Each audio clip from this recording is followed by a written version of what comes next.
I have been a professional driving instructor for more than 10 years. And before that, I volunteered at my local club to instruct people on the track. So I have a lot of experience. I've seen some of the advice on the internet for new drivers, and I'm not that impressed.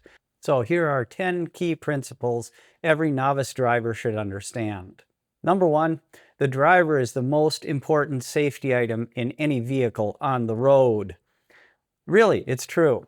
It's nice that we have seat belts, and then airbags came in after that, and now we have the emergency braking assist and lane departure assist and all kinds of other goofy, in my opinion, somewhat useless, safety features. But the driver is the most important safety item in any vehicle on the road. That's why there were some drivers, say maybe a taxi cab driver or a professional truck driver, that drove their entire career, 30, 40, 50 years, and never once got into a crash. It's because the driver is the most important safety item in any vehicle. Number two, look to where you want to go. This seems kind of simple, and a lot of you will get this just right away, just from other experience and other driving things that you've had, maybe riding bikes or snowmobiles or something like that. But you'd be surprised how many novice drivers don't understand this. You tend to steer where you're looking. So if you're scared of the curb, like, oh my gosh, I'm gonna hit the curb, and you're looking at the curb, you tend to drive at the curb. It can also be called target fixation. That's another name for that, where you look at something that you're scared of and you drive right into it. So look to where you want to go. Look down the road if you want to go down the road, and you tend to steer that way, and that avoids trouble. Number three, hard braking is sometimes necessary. And I don't mean, push a brake kind of hard. I mean hard braking. I mean really hard braking. You would not believe how many people don't understand this. Novice drivers, and even a lot of experienced drivers, don't really get this. We've done this on the track with students where we have them do a panic stop, and a maximum effort panic stop. And almost for sure, the young drivers that are new to the game, maybe they just got their license or they still have their permit, they don't brake hard enough for maximum braking. They're not even close. So you should practice this. Now, parents, if you're going to do this with your son or daughter, you probably should try it first yourself before you do it with your son or daughter. Also, clean out the car, because when you do maximum braking, anything that's not attached is going to come flying forward and can damage things and maybe even hurt you. So clean out the car so there's nothing that can fly forward. But get up to about 50 to 55 miles per hour on a good straight stretch of road. Make sure there's nobody behind you, and make sure it's a nice smooth surface, and just slam on those brakes hard enough to get anti-lock brakes to engage. All modern cars should have anti-lock brakes. They've been required on the US cars since the year 2000. So pretty much all the cars are going to have anti-lock brakes nowadays. But just slam that brake on and come to a complete stop and stay there for like 3 or 4 seconds. Really, seriously, that's what you need in an emergency situation. There are thousands of crashes that have been caused because people didn't brake hard enough. You would not believe how quickly your car can stop in an emergency situation if you press that brake with authority. So I encourage you, get out there and practice that. Number 4 also goes along with the braking. You see, the braking distance goes up faster than the speed. If you double the speed, you more than double the braking distance. It's closer to 4 times the braking distance if you double the speed. So if you have a student that's been practicing around town, maybe top speed at 30 miles per hour, and they've been braking and they do it just fine, and then you say, okay, now you're ready to go out on this highway, and they go out on the highway at 60 miles an hour, and they're coming up to a red light, and you're like, yeah, hit brake, hit brake, hit brake. Yeah, it's because their system is completely off. Their system, their eyes and their coordination skills are tuned to 30 miles per hour, and they don't think they need to hit the brake yet because it's so far away, or it seems so far away. You know they have to hit the brake quickly because you've done this many times. Through experience and doing it multiple times, you get a sense of when it's proper to start braking at any speed. It just comes naturally as you get more practice. It takes quite a bit of practice to get that down though. So the novice driver is not going to have that.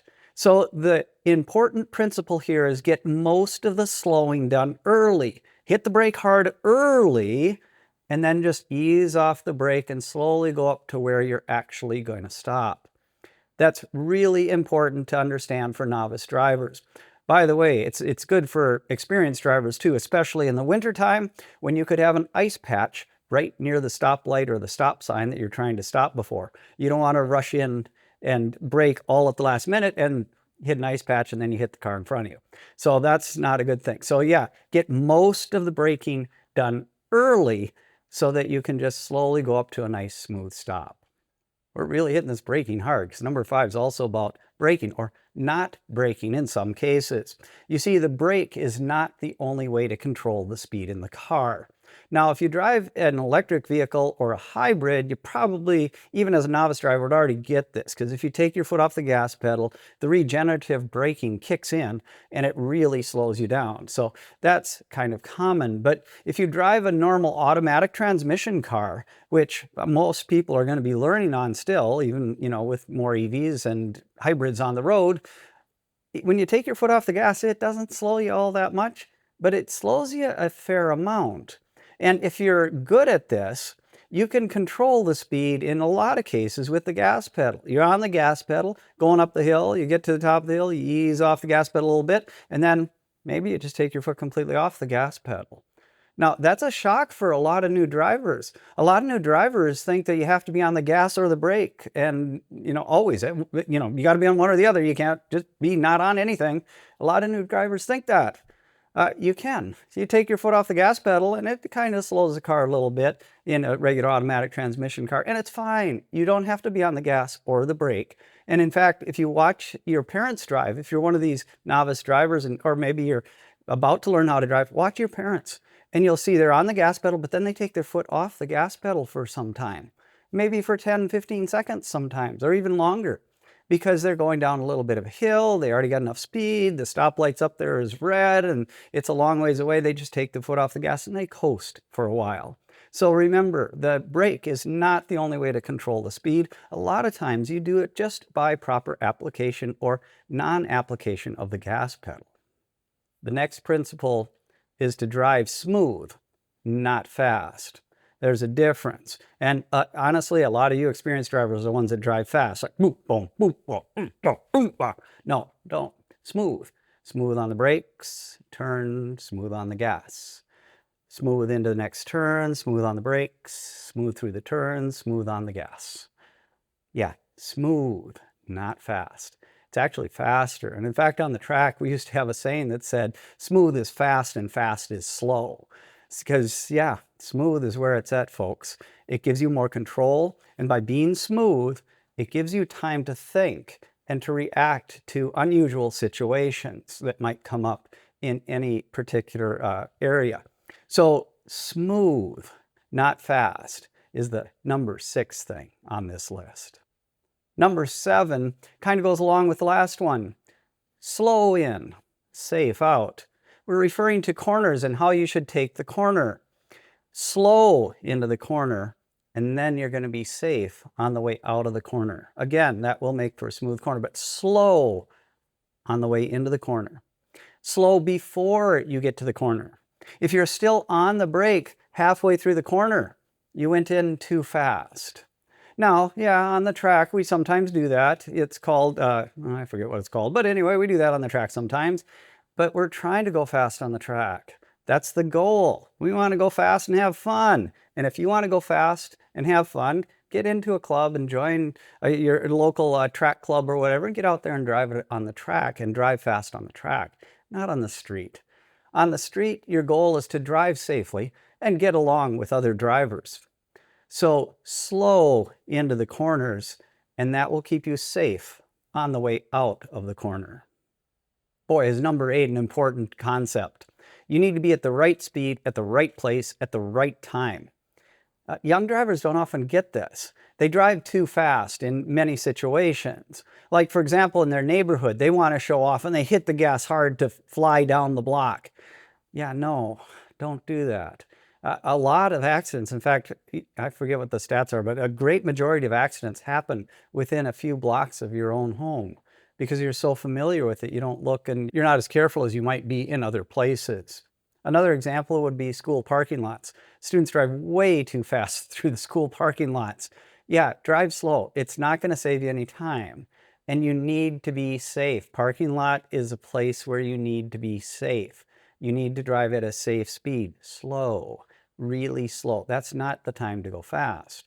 Now, when you get onto the freeway here in the United States, you want to be near the speed limit without going over preferably, but right at the speed limit. So if the speed limit is 60 on that particular freeway, you really want to be right at 60. You really don't want to be slower than that unless there's busy traffic or bad weather conditions, and then maybe you might go slower.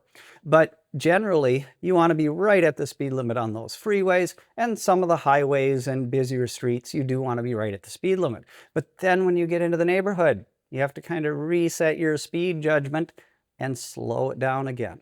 You have to reset that brain to get to a slower speed. Right speed at the right place at the right time. The ninth key principle is that driving on the road is not a competition. Drivers a lot of times kind of do this as a competition. Somebody comes by them going faster and they're like, I'm going to go faster too. No, don't. If you're already at the speed limit, just stay at the speed limit. Really, it's not that big a deal. You'll find out if you stay at the speed limit, a lot of times, a lot of the drivers around you will also stay at the speed limit. People don't have a good solid mind. They don't think for themselves very well a lot of times when they're on the road. They just like, oh, I'll just go along with everybody else. Yeah, that's not safe. And you're like, oh, but I can drive fast. I have a cool car and I know how to drive fast. Okay. But can the other people around you, that old person in that older car there, can they judge things when you're going too fast like that? Can the other people that aren't skilled drivers react properly when you're going too fast? The answer is no. You need to follow the speed limits. Remember, driving on the road is about safety and getting along with other drivers. So drive the speed limit. Don't go over the speed limit. And it's not a competition. You don't really need to get there in 1 minute less than what it would take you to drive the speed limit. It really doesn't make that much of a difference. Drive safely and get along with other drivers. It's not a competition. Key principle number 10, you need to be confident with your decisions. So if you're stopped at a stop sign, you're turning onto a highway, and there's cars coming past you, and you're ready to pull out, and you pull out a little bit to see a little bit more, and then you decide it's safe to go, and you go. And you should go. I mean, like really go. If it's a highway, speed limit's 55, don't just go out and start going slow and no, get out there and get on that gas and get up to speed fairly quickly. You don't have to out accelerate the universe, but get on the gas quickly. Don't hem and haw about your decision. Don't go out and then go out a little bit more and go out a little bit more and go out a little bit more. And, you got to call it sometimes and just say, yep, I looked, it's safe, I'm going. And you got to be confident with that decision.